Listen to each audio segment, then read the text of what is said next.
Brother Vinoj അല്ലേ? അതെ. Brother, ഒന്ന് രണ്ട് സംശയങ്ങൾ എനിക്ക് ചോദിക്കാൻ വേണ്ടിയാണ് കേട്ടോ. ഞാനൊരു ഈ കത്തോലിക്ക മതവിശ്വാസിയാണ്. ഇപ്പൊ അതിൽ ഈ കഴിഞ്ഞ ജാനുവരി മുതൽ ഞാൻ മാറി. അപ്പൊ എനിക്ക് ഇത്തിരി അറിവ് കുറവാണ്. അപ്പൊ അതിന്റെ വെളിച്ചത്തിൽ ഞാൻ ചില കാര്യങ്ങൾ സംശയം ചോദിക്കാൻ വേണ്ടിയാണ്. ഇപ്പോഴേ വിഗ്രഹം ഇരിക്കുന്ന ആലയത്തിൽ ദൈവം വസിക്കുന്നില്ലല്ലോ. വിഗ്രഹം ഇരിക്കുന്ന ആലയത്തില് ദൈവം വസിക്കുന്നില്ലെന്നല്ലേ പറയുന്നത്? വിഗ്രഹത്തില് ബ്രദറിന് എന്ത് തോന്നുന്നു? എന്തോ ബ്രദറിന് എന്ത് തോന്നുന്നു? എനിക്ക് അങ്ങനെയാണ് തോന്നുന്നത്, ഇല്ലെന്നുള്ളതാണ് തോന്നുന്നത്. ഞാനേ സംശയം ചോദിക്കണം, അല്ലാതെ വേറെ വാദിക്കാനൊന്നും വരികയല്ല. ഞാൻ പറഞ്ഞുതരാം. ഞാനിപ്പോ ഈ കത്തോലിക്കായിൽ നിന്ന് മാറിയിട്ടേ ബെന്തക്കോസ് കൂട്ടായ്മക്ക് ഞാനിപ്പോ ഒരു 3-4 ആഴ്ചയായിട്ട് പോകുന്നുണ്ട്. അപ്പൊ അത് ഇപ്പൊ എല്ലായിടത്തും അങ്ങോട്ടും ഇങ്ങോട്ടും ദുരുപദേശങ്ങൾ, അവര് പറയുന്നത് ദുരുപദേശമാണ്, ഇവര് പറയുന്നത് ദുരുപദേശമാണ്, അങ്ങോട്ടും ഇങ്ങോട്ടും പയറ്റിക്കൊണ്ടിരിക്കണല്ല ഈ ഇതില് യൂട്യൂബില്. അപ്പൊ അതിന്റെ അടിസ്ഥാനത്തിലാണ് ഞാൻ സംശയം ചോദിക്കുന്നത്. എനിക്ക് വിഗ്രഹത്തിന്റെ കാര്യത്തിൽ എനിക്ക് താല്പര്യമില്ല. ഞാൻ വിഗ്രഹത്തെ പള്ളിയിൽ പോകുന്നുണ്ടെങ്കിലും വിഗ്രഹത്തെ തൊട്ടുമുട്ടാറില്ല, അതിന്റെ അടുത്ത് നേർച്ചയിടാനൊന്നും പോകാറില്ല. എല്ലാവരും ഇതൊക്കെ ചെയ്യുന്നതാണ്, ഞാൻ പോകുന്നില്ല. അപ്പൊ വേറൊരു സംശയം ചോദിക്കുന്നത് എന്താണെന്നറിയാമോ? അപ്പൊ വിഗ്രഹം ഇരിക്കുന്ന ആലയത്തിൽ ദൈവം വസിക്കുന്നില്ല. അപ്പൊ അവിടെ നടക്കുന്ന മറ്റ് കർമാദികളിൽ ദൈവം ഉണ്ട്. ഉദാഹരണമായിട്ട് അപ്പത്തിലും വീഞ്ഞിലും ദൈവം വസിക്കുന്നുണ്ട് അവിടെ നടക്കുന്ന. അതായത് നമ്മള് ആ വിശ്വാസം അനുസരിച്ചിരിക്കും. കാരണം എന്താ വെച്ചിട്ടുണ്ടെങ്കിൽ ചെല്ലുന്ന വ്യക്തികൾ അതിൻ്റെ അകത്ത് വിശ്വാസികളായിരിക്കുമല്ലോ. കുറെ പേരെങ്കിലും വിശ്വാസം ഉണ്ടാവില്ലേ? എന്തോ കുറെ പേരെങ്കിലും വിശ്വാസം ഉണ്ടാവുമല്ലോ അതിൻ്റെ അകത്ത്. ഒന്നിലും ഇപ്പൊ ബ്രദർ പറഞ്ഞതുപോലെ വിഗ്രഹത്തില് വിശ്വാസമില്ല. വിഗ്രഹത്തിൽ എനിക്ക് വിശ്വാസമില്ല. അപ്പൊ നിങ്ങൾ അവിടെ ചെല്ലുന്നത് ഏക കർത്താവായ ഏക രക്ഷകനായ യേശു ക്രിസ്തുവിനെ ആരാധിച്ചായിരിക്കില്ല അവിടെ ചെല്ലുന്നേ. അപ്പൊ നിങ്ങളിലേക്ക് ദൈവം പ്രവർത്തിക്കില്ലേ? നിങ്ങളിലേക്ക് ദൈവം പ്രവർത്തിക്കത്തില്ലേ? അപ്പൊ പ്രവർത്തിക്കും. ആലയത്തിൽ ദൈവം വസിക്കുന്നില്ലെന്ന് പറയുമ്പോ അല്ല, അത് കാരണം വിഗ്രഹം മനുഷ്യന്റെ കൈപ്പണിയിലല്ലല്ലോ ദൈവം വസിക്കുന്നത്. അത് ബൈബിൾ പറയുന്നുണ്ടല്ലോ. നിങ്ങൾ യഥാർത്ഥ ആലയം എന്ന് പറയുന്നത് നിങ്ങളാണ്. വിശുദ്ധ 1 കൊരിന്ത്യർ 3:16. നിങ്ങളാണ് ആലയം. അപ്പോ നിങ്ങളെ ആലയത്തിൽ നിങ്ങളാണ് യഥാർത്ഥ ചർച്ച് അല്ലേ? അപ്പോ വിഗ്രഹം ഉണ്ടാക്കാൻ കർത്താവ് പറഞ്ഞിട്ടുണ്ടോ? ഇല്ല. പുറപ്പാടില് കൽപ്പന കൊടുത്തു. പുറപ്പാട് തൊട്ട് വെളിപ്പാട് വരെ വിഗ്രഹത്തെ ദൈവം വെറുക്കുന്നു. അപ്പോസ്തലന്മാര് അതങ്ങനെ ചെയ്യാൻ പറഞ്ഞിട്ടുണ്ടോ? ഇല്ല. വിഗ്രഹം ഉപയോഗിക്കാൻ പറഞ്ഞിട്ടില്ല. യേശു പറഞ്ഞിട്ടുണ്ടോ? ഇല്ല, പറഞ്ഞിട്ടില്ല. ഇല്ല. അപ്പൊ അതിന് വിപരീതമായി ഇപ്പൊ നിങ്ങളോട് ചെയ്യരുത് എന്ന് പറയുമ്പോ അത് ചെയ്താൽ അതിന്റെ അകത്തൊരു കെണി ഉണ്ടാവുമല്ലോ. അതുകൊണ്ടല്ലേ ചെയ്യരുതെന്ന് പറയുന്നത്. അപ്പൊ അത് അനുസരിക്കേണ്ട ഉത്തരവാദിത്വം, ദൈവിക പദ്ധതിയും ദൈവിക കൽപ്പനകളും അനുസരിക്കേണ്ടത് സ്നാനപ്പെട്ട ഒരു വ്യക്തി, ക്രിസ്തുവിനോട് ഒന്നായി ചേരുന്ന വ്യക്തി ദൈവത്തിന്റെ പദ്ധതി അനുസരിച്ച് മുമ്പോട്ട് പോകണ്ടേ? അത്രേ ഉള്ളൂ. അതനുസരിക്കാൻ ഞാൻ ചോദിക്കുന്നത്, അപ്പൊ നമ്മൾ അങ്ങനെയുള്ള ആലയത്തിൽ ചെന്ന് ഈ അപ്പവും വീഞ്ഞും ഭക്ഷിക്കുന്നത് ശരിയാണെന്നാണ് ഞാൻ ചോദിക്കുന്നത്. അല്ല, അത് നിങ്ങളുടെ വിശ്വാസം പോലെ ഇരിക്കും. നിങ്ങളുടെ വിശ്വാസം എന്തോ അതുപോലെ ഇരിക്കും. നിങ്ങള് ബ്രദർ, വേറൊരു കാര്യം ഞാൻ ചോദിക്കട്ടെ. ഇപ്പൊ ഞാൻ പള്ളിയിൽ പോകാൻ ആഗ്രഹിക്കുന്നില്ല. ഇങ്ങനെ ദുരാചാര നടപടികളും കാര്യങ്ങളും ഇപ്പൊ പെരുന്നാളും. ബ്രദറിന്റെ സ്ഥലം എവിടെ? ബ്രദറിന്റെ വീട് എവിടെയാ? ആലപ്പുഴ. തുമ്പോളി എന്ന് പറയുന്ന സ്ഥലത്ത്. അതെവിടെയാ സ്ഥലം? ആലപ്പുഴ ടൗണിൽ നിന്ന് ഒരു 13 രൂപ പോയിട്ട്. ആലപ്പുഴയിൽ എന്തൊരു ചർച്ച ഉണ്ടല്ലോ? ബന്ധക്കോസ് അല്ല, ആലപ്പുഴയിൽ എന്തോ വിഗ്രഹവുമായിട്ട് ബന്ധപ്പെട്ട ഒരു ജോസഫ് നടത്തുന്ന എന്തോ ഒരു ഇതുണ്ടല്ലോ. ഞാനൊരു പാട്ടുകാരനൊക്കെയാണ്. പണ്ട് വർഷങ്ങൾക്ക് മുമ്പ് അയാളുടെ കൂടെ കൃപാസനത്തിൽ ഞാൻ പാടാൻ പോകുമായിരുന്നു. കാര്യങ്ങളെല്ലാം മനസ്സിലാക്കി കഴിഞ്ഞപ്പോ അതെല്ലാം കട്ട് ചെയ്തു വർഷങ്ങൾക്ക് മുമ്പ് തന്നെ. ശരിക്കും എന്തോ ബ്രദറെ ഞാൻ അയാളെ കുറിച്ച് എനിക്ക് പുച്ഛമാണ് അയാളെ കുറിച്ച്. ശരിക്കും എന്തോ ബ്രദർ അവിടെ നടക്കുന്ന എന്തോ ബ്രദറെ? അവിടെ നടക്കുന്ന പൈശാചികം, അല്ലാതെ പിന്നെ ഞാൻ അങ്ങനെയാണ് വിശ്വസിക്കുന്നത്.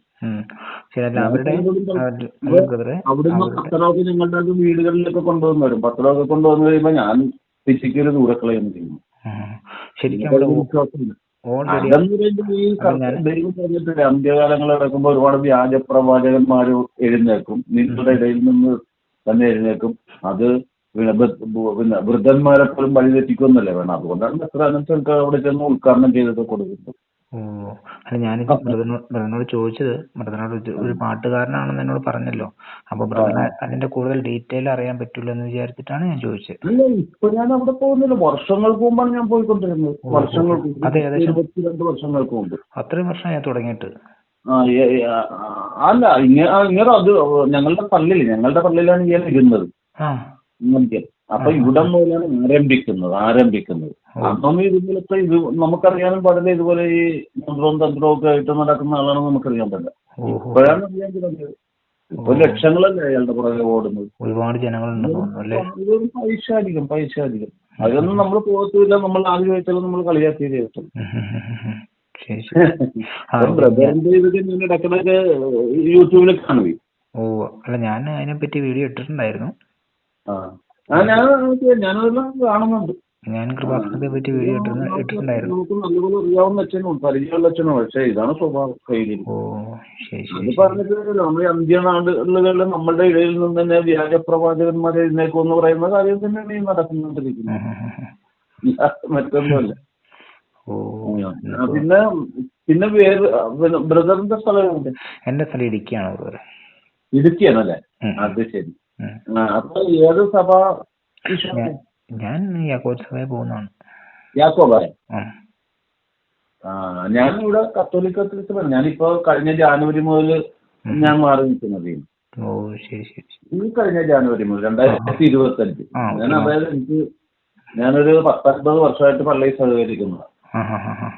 എനിക്ക് വയസ്സ് 66 50 വർഷമായിട്ട് സഹകരിക്കുന്നു. 16 വയസ്സ് പള്ളിയിൽ പാടാനായിട്ട് വന്നു. കഴിഞ്ഞ ജാനുവരിയിലാണ് ഞാൻ അവിടുന്ന് പൂർണ്ണമായിട്ടും ബന്ധക്കോസ് പള്ളിയിൽ പോകുന്നുണ്ട്. പക്ഷെ എന്നാലും അവരുടെ ഒക്കെ കാര്യങ്ങളൊന്നും നമുക്ക് ഈ പൂർണ്ണമായിട്ടും മനസ്സിലാകുന്നില്ല. നമ്മളിപ്പോഴും സഭ മാറുക എന്നുള്ളതല്ല യഥാർത്ഥത്തിൽ ചെയ്യേണ്ടത്. നമ്മൾ നിൽക്കുന്ന സഭയിൽ നിന്നുകൊണ്ട് അത്യുന്നതനായ ദൈവത്തെ തിരിച്ചറിയുകയും വചനത്തെ ഫോളോ അപ്പ് ചെയ്യുകയാണ് ചെയ്യേണ്ടത്. ഞാൻ ആദ്യം ബ്രദറിനോട് പറഞ്ഞു, നമ്മളൊരു സ്ഥലത്ത് ചെല്ലുമ്പോൾ, ഒരു ചർച്ചിൽ ചെല്ലുമ്പോൾ, അതായത് അവിടെ വിഗ്രഹാരാധന ഉണ്ടാവും. പക്ഷെ നിങ്ങളൊരു വിശ്വാസിയാണ് എങ്കിൽ നിങ്ങൾ യേശുവിന്റെ ശരീരമാണ്, യഥാർത്ഥമായ യേശുവിന്റെ ശരീരമാണ് എനിക്ക് തരുന്നതെന്നും രക്തമാണ് എനിക്ക് തരുന്നതെന്ന് നിങ്ങളുടെ വിശ്വാസം പോലെ ഇരിക്കും നിങ്ങളുടെ അകത്ത് പ്രവർത്തിക്കുന്നത്. ഞാൻ പറഞ്ഞു മനസ്സിലായോ? അപ്പൊ ഈ കുമ്പസാരമൊക്കെ നമ്മള് അവരോട് തന്നെ കുമ്പസാരിക്കണം. അതാണ് ദൈവത്തോട് യോഹന്നാൻ സുവിശേഷം യോഹന്നാൻ പറയുന്നുണ്ട്, നിങ്ങളുടെ പാവങ്ങൾ അകത്യങ്ങൾ ഏറ്റു പറയുന്നത് കർത്താവിനോടല്ലേ.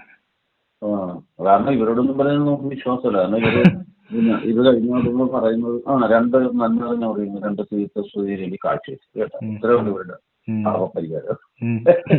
ഇത് നമുക്കെങ്ങനെ വിശ്വസിക്കാൻ പറ്റും? അല്ല, നിങ്ങളുടെ പാപം ബ്രദറിന്റെ പാപം ബ്രദറിന് യഥാർത്ഥമായി പാപമോചനം തരുന്ന ആരാ? യേശു അല്ലേ? യേശുവാണ് തരുന്നത്. വേറെ മനുഷ്യനൊന്നും തരാൻ പറ്റത്തില്ല, ഒരു വിശുദ്ധനും തരാൻ പറ്റത്തില്ല. യേശുവിന്റെ കുരിശിലാണ് നമുക്ക് വിടുതലുള്ളൂ. അപ്പൊ പാപമോചനം തരാൻ കർത്താവാണ് നമുക്ക് വേണ്ടി കാൽവരി യാഗമായത്. അപ്പോ പാപങ്ങൾ മോചിക്കപ്പെടേണ്ടതും പറയേണ്ടതും കർത്താവിനോടാണ്. പിന്നെ വേറൊരു സംശയം ചോദിക്കട്ടെ. ഈ ഇപ്പൊ പള്ളിയിൽ പോയി നമ്മൾ ക്രിസ്ത്യൻ ജീവിതം സ്വീകരിക്കുന്ന കാര്യം ഞാൻ പറഞ്ഞില്ലേ, അത് നമ്മള് നല്ല ഇതോടുകൂടെ നമ്മൾ നല്ല കർത്താവിൽ തന്നെ നമ്മൾ ശരണം വെച്ച് മറ്റ് വിഗ്രഹാരാധന മറ്റാരെ ആരാധിക്കാതെ യേശുവിനെ മാത്രം ആരാധിച്ച് നല്ല രീതിയിൽ പോകുമ്പോൾ നമുക്ക് കർത്തൃമേശ വീട്ടിൽ തന്നെ തയ്യാറാക്കാമല്ലോ. അതിനുള്ള കുറെ കാര്യങ്ങളുണ്ട് ബ്രദർ. എന്റെ പുറകില് നമുക്ക് ഒത്തിരി കാര്യങ്ങളുണ്ട് നമുക്ക് സ്വന്തമായി തയ്യാറാക്കാനുള്ള. അതിന് കർത്താവ് അപ്പോയിന്റ് ചെയ്യണം ഒരാള്. കർത്താവ് അപ്പോയിന്റ് ചെയ്യണം. അത് പ്രവാചകന്മാരിലൂടെയോ അല്ലെങ്കിൽ മൂപ്പന്മാരിലൂടെയോ ഒക്കെ അത് ചെയ്യാൻ പറ്റത്തുള്ളൂ. അല്ലാതെ നമുക്കത് ചെയ്യാനുള്ള അവകാശമില്ല.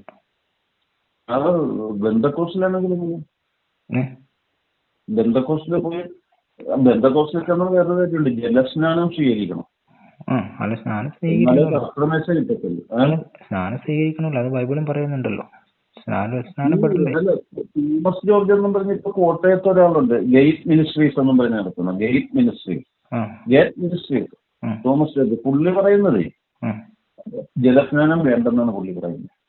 കുരിശിലെ വിശ്വാസം, കുരിശിൽ യേശു നമുക്ക് വേണ്ടി രക്തം ചെയ്തു, അതാണ് നമ്മുടെ വിശ്വാസം, അതിലൂടെ എല്ലാം ആയെന്നാണ് പുള്ളി പറയുന്നത്. അല്ല, യേശു പറഞ്ഞില്ല വെള്ളത്താൽ, നിക്കോദോമസിനോട് പറഞ്ഞില്ല നീ വെള്ളത്താൽ ആത്മാവിലും ജനിക്കും, വീണ്ടും ജനിക്കും. അത് പുള്ളി പറയുന്നത് അതൊക്കെ എല്ലാം പഴയ നിയമകാലത്തിലാണ്. നാല് അപ്പോസ്തലന്മാര് പറയുന്നത് പഴയ നിയമകാലത്തിലെ കാര്യം പറയുന്നതാണ്. അല്ല, യേശു പഴയ നിയമകാലത്തിലല്ലോ, ന്യൂ ടെസ്റ്റ്മെന്റിലല്ലോ.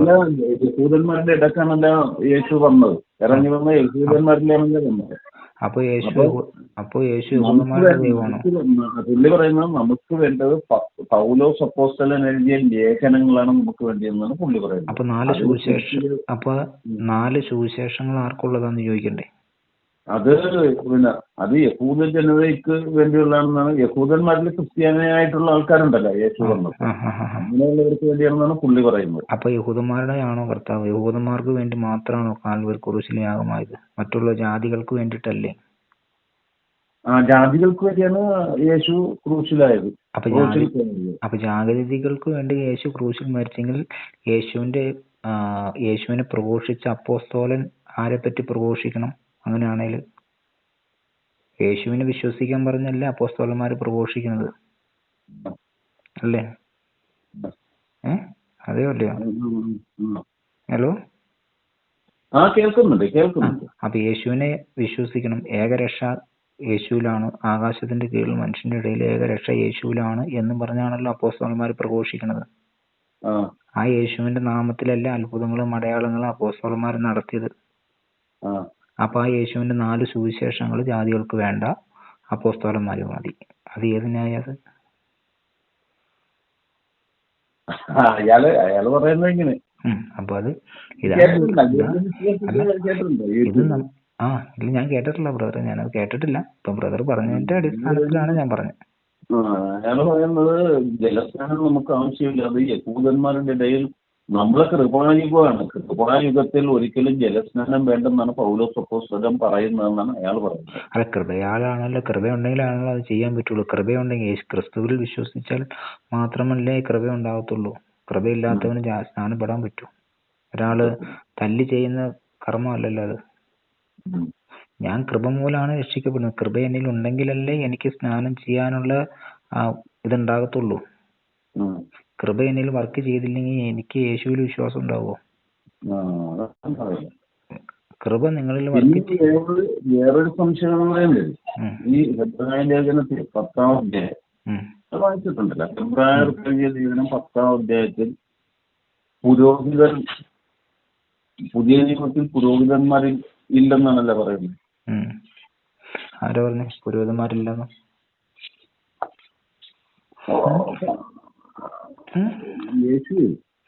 യേശു വന്ന് ഒരിക്കൽ എല്ലാവർക്കും വേണ്ടി യാഗമായി തീർന്നതിന് ശേഷം മറ്റൊരു പുരോഹിതൻ ഇല്ലെന്നല്ല പറയുന്നത്. അത് 10-ാം അധ്യായം 2 പാരഗ്രാഫ് വായിക്കുമ്പോൾ. പക്ഷേ 1 പത്രോസ് 2-ാം അധ്യായം എല്ലാവരും ഞാൻ നിങ്ങളെ വിശുദ്ധ ജനമായും പുരോഹിത ശ്രേഷ്ഠ എല്ലാവരും ജാതിയെ തെരഞ്ഞെടുത്തു എന്ന് വെച്ചാൽ കർത്താവിന്റെ യഥാർത്ഥമായി വേല ചെയ്യുന്നവരെല്ലാം ശ്രേഷ്ഠ ജാതിയും മഹാപുരോഹിതന്മാരും. വേല ചെയ്യുന്നവർ ശ്രേഷ്ഠ ജാതിയും മഹാപുരോഹിതന്മാരും.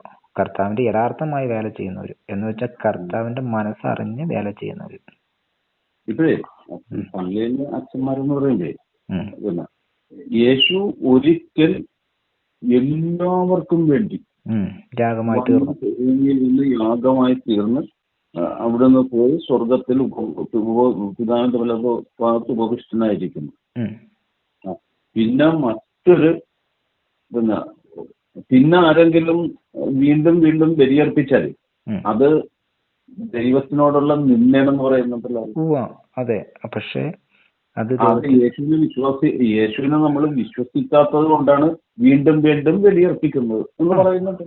ആ ബലി ഉദ്ദേശിക്കുന്നത് നമ്മളിപ്പോ നേർച്ച കാഴ്ച വഴിപാടുകൾ കഴിക്കുന്നില്ലേ, കോഴിയെ കൊടുക്കുന്നു, അവിടെ അങ്ങനെ പൈസ അങ്ങനെയുള്ള ചർച്ചകളിൽ നടക്കുന്ന വഴിപാടുകളില്ലേ? അല്ല, പഴയ നിയമത്തിൽ ഇപ്പൊ പറഞ്ഞില്ല, പഴയ നിയമത്തിൽ പിന്നെ ആടുകളെ അതുപോലെ മൃഗങ്ങളെയൊക്കെ ബലിയർപ്പിച്ചു. സ്വന്തം പുത്രനെ തന്നെ ദൈവം ഭൂമിയിലേക്ക് അയച്ച് പുത്രൻ തന്നെ ബലിയാടായി തീർന്നു. പിന്നെ മറ്റൊരു പാപമോചനമില്ല, മറ്റാർക്കും പാപം മോചിക്കാൻ പറ്റത്തില്ല. അപ്പൊ പുത്രൻ തന്നെ പാപം മോചിപ്പിച്ച് പിന്നെ മറ്റൊരു ദിവസം പ്രതി ബലിയർപ്പിക്കുന്നതെന്ന് വെച്ചാൽ അതുകൊണ്ട് പാപമോചനം ലഭിക്കത്തില്ല എന്ന് ബൈബിളെ പ്രത്യേകം പറയുന്നുണ്ട്. പാപമോചനം ലഭിക്കത്തില്ല, കാരണം നമുക്ക് സഭ കുർബാൻ എന്നൊരു ഇതേ കാണിച്ചിരിക്കുന്ന വഴിപാടെന്നാണല്ലോ കാണിച്ചിരിക്കുന്നത്. വഴിപാട്, കുർബാനയുടെ അർത്ഥം കാണിച്ചിരിക്കുന്ന വഴിപാടെന്ന്. ഇവര് പറയുന്നത് ദിവ്യബലി എന്ന്. ഇവരെ പറയുന്നത് ദിവ്യബലി എന്ന്. ഇപ്പൊ ഞാൻ പറഞ്ഞുതരാം, എന്റെ വീട്ടിൽ നിന്ന് പിന്നെ ഞങ്ങൾ കത്തോലിക്കരാണല്ലോ. അപ്പൊ വീട്ടിൽ അപ്പച്ചന്റെ ഒരു ആണ്ടടിയത്തിന് നമ്മുടെ ഭാര്യ, എന്റെ ഭാര്യ കാശടക്കാനായിട്ടിരിക്കുന്നു പള്ളി അന്നൊക്കെ തീർക്കാൻ, അതായത് കുർബാനയൊക്കെ വെക്കുമല്ലോ. അപ്പൊ അങ്ങനെ കാശടക്കാൻ ചെന്നിട്ട് ദിവ്യബലി 1000 രൂപ ചാർജ് ഒന്നുമില്ല. ദിവ്യബലി 1000 രൂപ, പിന്നെ മണി ഇത്ര, ലൈറ്റ് ആൻഡ് സൗണ്ട് ഇത്ര, പിന്നെ അടിസ്ഥാന ശുശ്രൂഷകർക്ക് ഇത്ര, അങ്ങനെ ഓരോ ഗായക സംഘത്തിന് ഇത്ര എന്നും പറഞ്ഞ് ഒരു 3500 രൂപ കണക്ക് എഴുതി. അപ്പൊ ഞാൻ ഈ ബില്ലും വാങ്ങിച്ചിട്ട് നേരെ, അത് ഭാര്യ തന്നെയാണ് പറഞ്ഞു കേട്ടോ, ഞാൻ ആ ബില്ലും വാങ്ങിച്ചിട്ട് നേരെ അവിടെ ചെന്നു. എന്നിട്ട് എന്ത് കണക്കാണ് ഇങ്ങനെയൊക്കെ എഴുതി വെച്ചിരിക്കുന്നത്. ദിവ്യബലിക്കാരാണ് ഇങ്ങനെ 1000 രൂപ കണക്ക്. ദിവ്യബലി എന്തെന്നാണ് പറഞ്ഞിരിക്കുന്നത്. പിന്നെ ഈ 1000 രൂപ എന്ത് കണക്കാണ്? ഒരച്ഛൻ വാങ്ങിക്കുന്ന ദിവ്യബലി 1000 എവിടെയെങ്കിലും ന്യായീകരിക്കാവുന്ന കാര്യമാണ് ബ്രദറെ. അത് അവരുടെ അതൊക്കെ കൊണ്ട് ഞാനിത് ചോദിക്കുന്നത്. കർത്താവ് നമുക്ക് വേണ്ടി യാഗവർത്തിച്ചത് സൗജന്യമാണ്. സൗജന്യമായിട്ട് നമ്മളുടെ മുമ്പിൽ വെച്ചിരിക്കുന്നത്. സൗജന്യമായി നിങ്ങൾക്ക് ലഭിച്ചത് സൗജന്യമായി മറ്റുള്ളവർക്ക് കൊടുക്കണം. നമ്മളൊരിക്കലും കൃപയാൽ കിട്ടിയതെല്ലാം കൃപയാല, നമ്മൾ പണം കൊടുത്തതല്ല. അത് മറ്റുള്ളവർക്ക് കൃപയാൽ കൊടുത്തിരിക്കണം. കൃപയാൽ കിട്ടിയത് കൃപയാൽ കൊടുത്തിരിക്കണം. അവിടെ പണം കൊടുത്തില്ല. അപ്പൊ അത് നിസ്സാര പൈസ ഒന്നുമല്ല. അച്ഛന് മാത്രമാണ് 1000 ദിവ്യബലി, ബാക്കിയുള്ളതിനെല്ലാം കൂടെ 3500. എന്തൊരു പരിപാടി ഇത്. ഞാനങ്ങനെ ചെന്ന് തർക്കിച്ച് കാശെല്ലാം ഇങ്ങോട്ട് എടുത്തേച്ചും രാവിലെ 11 മണിക്കാണ് ആ കുർബാന. അത് മാറ്റി വെച്ചും രാവിലെ 6:30 കുർബാനൊക്കെ വെച്ചു. അങ്ങനെ 300 രൂപയൊക്കെ തന്നു. ഈ 11 മണിക്ക് വെക്കുന്നതിനാണ് 3500. ദിവ്യബലിക്ക് മാത്രം അത് ആ അച്ഛൻ തന്നെയാണ് ചെല്ലുന്നത്. ദിവ്യബലിക്ക് മാത്രം 1000. എന്നാലും 100, 200 വാങ്ങിക്കാൻ പറ്റില്ല. ഈ 1000 എന്ത് കണക്കാൻ? ദിവസവും ഇതുപോലെ എല്ലാ ദിവസവും ഇങ്ങനെ ഓരോരുത്തർ നടത്താൻ ജില്ലയാണ്. എല്ലാവരോടും വാങ്ങിക്കണേ 10,000, 1000 വീതം. അതൊക്കെ നമ്മൾ ഇങ്ങനെ വിശ്വസിക്കുന്ന ഈ കാര്യങ്ങളൊക്കെ. അല്ല ബ്രദറെ, ഞാൻ ചോദിച്ചോട്ടെ, ഇത് ഡെയിലി ഇങ്ങനെ ഈ കുർബാന ഉണ്ടോ ഈ പൈസ കൊടുത്തിട്ട്? ഞങ്ങളുടെ വലിയ പള്ളിയാണ്. ഇവിടുത്തെ പള്ളിയെന്ന് വെച്ചാൽ വലിയ ഒരുപാട് ഇടവകക്കാർ ഇടവക ഇഷ്ടം പോലെയാണ്. അപ്പൊ മിക്ക ദിവസവും നടക്കും. ഒരു ദിവസം 2 എണ്ണം വരെ നടക്കുന്ന ദിവസം അപ്പൊ 2000 രൂപയാണ് വാങ്ങിക്കുന്നത് ഒരാൾക്ക് കിട്ടുന്നു. അങ്ങനെയാണ്. അപ്പൊ അതാണ് അപ്പൊ കർത്താവ് പറഞ്ഞിരിക്കുന്നത്, പാപമോ ഞാൻ സൗജന്യമായി തന്നിരിക്കണം. എബ്രായർക്കുള്ള ലേഖനത്തിൽ ഞാൻ സൗജന്യമായിട്ട് തന്നിരിക്കണം എന്നാണ് പറയുന്നത്. നിങ്ങൾക്ക് ഇഷ്ടമുണ്ട് എടുക്കാം, ഇഷ്ടമില്ലാത്തവർക്ക് ഇങ്ങനെ മാതാവിന്റെ അടുക്കുകയും പുണ്യാളന്മാരുടെ അടുക്കുകയും ഗീവറീസ് പുണ്യാളിന്റെ അടുക്കുകയും ഒക്കെ പോയി കൈകാര്യം ചെയ്യാം, അല്ലേ? ഞാൻ തരുന്നത് സൗജന്യമായിട്ടാണ്. അത് വേണമെങ്കിൽ നിങ്ങൾക്ക് സ്വീകരിക്കാന്നാണ് കർത്താവ് പറഞ്ഞിരിക്കുന്നത്. ശരിയല്ല? അത് തന്നെ ചെയ്ത്. അപ്പൊ അതുകൊണ്ടാണ് ഞാൻ പറഞ്ഞത്. അപ്പൊ ഇങ്ങനെയുള്ള സ്ഥലത്ത് പോയി ഈ പിന്നെ ഓസ്തിയും വീഞ്ഞും ഒക്കെ സ്വീകരിക്കുന്നത് ശരിയാണെന്ന് വെച്ചാൽ അത് ഞങ്ങളുടെ പള്ളിയിൽ എങ്ങനെയാണെന്ന് അറിയാമോ? ഓസ്തി മാത്രമേ തരത്തുള്ളൂ, വീഞ്ഞ് തരത്തില്ല, മുക്കിപ്പോലും തരികയില്ല. ഈ സിറിയൻ പള്ളിയിലേക്ക് വീഞ്ഞിൽ മുക്കിക്കൊള്ളും. ഇത് നമ്മൾ ചോദിക്കുമ്പോ പറയും ശരീരമാണെങ്കിൽ അതിൽ രക്തവും കാണുമോ? അല്ല, അത് പൂർത്തീകരണമല്ല. അത് പൂർത്തീകരണമല്ല. യേശു എങ്ങനെയാണോ കൊടുത്തത് അതുപോലെ നമുക്കും കിട്ടണം. തരണ്ടേ? എന്നാലേ അത് പൂർത്തീകരണം ആവത്തുള്ളൂ. അതുകൊണ്ട് ഇപ്പൊ ഞാനൊരു 4-5 ആഴ്ചയായിട്ട് ഞാനൊരു ബെന്തക്കോസ്റ്റ് ചർച്ചിൽ പോകുന്നുണ്ട് പ്രാർത്ഥനയ്ക്ക്. ഞാൻ നോക്കിട്ട് ഇതിനേക്കാളൊക്കെ ഒന്നുമല്ല, അവരാരും വിഗ്രഹാരാധന അവിടെ ഇല്ല. അതുപോലെ കുർബാനയൊന്നുമില്ല, അവിടെ ആരാധനയാണ് നടക്കുന്നത്, ആരാധന.